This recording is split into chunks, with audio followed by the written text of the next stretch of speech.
There is a village in the mountains of Nagano, cold, quiet, wrapped in cedar and morning fog. Every day, before the sun touches the ridgeline, an old swordsmith walks to his forge. He does not check his phone.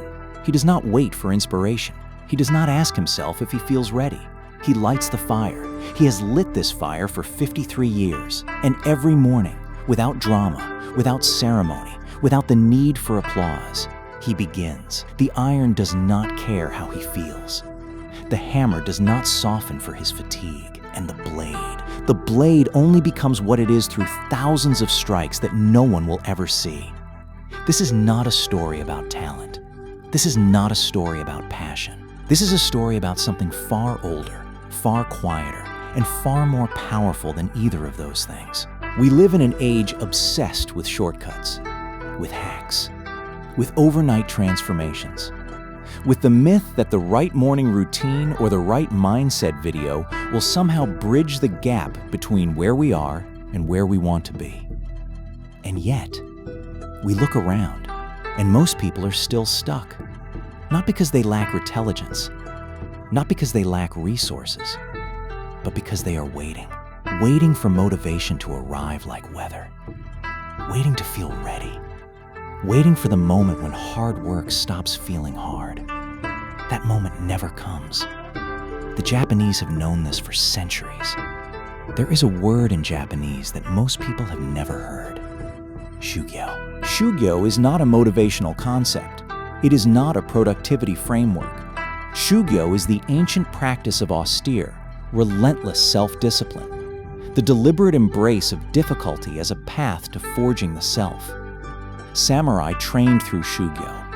Monks practiced it in freezing mountain temples.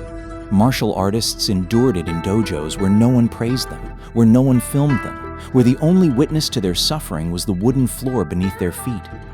Shugyo does not ask, "Are you motivated today?" Shugyo says, "Begin." The feeling will come later, if it comes at all. This is the first thing the Japanese philosophy of hard work teaches us. The emotion follows the action, not the other way around. Most people wait for motivation. Masters begin without it. Modern neuroscience, thousands of years after these ancient traditions were established, has now confirmed what Japanese masters already understood. The brain does not produce drive and then action. The brain produces drive through action. Movement creates momentum. Beginning, even poorly, even reluctantly, activates the neural circuits that make continuation easier. The ancient swordsmith doesn't wait to feel inspired. He lights the fire. And somewhere in the ritual of the fire, the heat, the iron in his hands, something in him wakes up. The Japanese call this embodied knowledge kata. Kata is repeated movement, structured ritual, not because the ritual itself is magic, but because the body, through repetition, learns to carry what the mind refuses to hold. When the mind says, "I don't feel like it today," the body, trained through kata, simply moves. It has been here before. It knows the way. This is not robotic. This is liberation. Think about the life you live right now. How many hours does the average person spend in distraction each day? Scrolling, refreshing, consuming content designed specifically to interrupt deep focus. Every notification a tiny theft. Every scroll a small surrender of the present moment.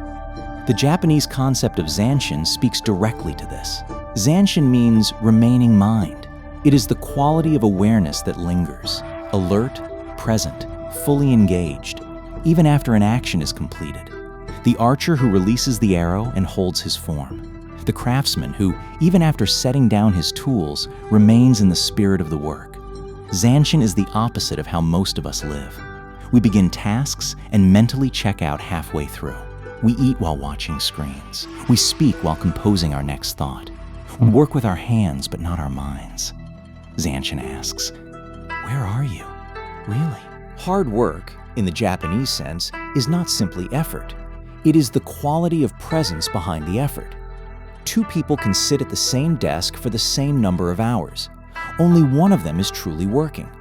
Now we need to talk about something uncomfortable, because this is where most people quietly close the video.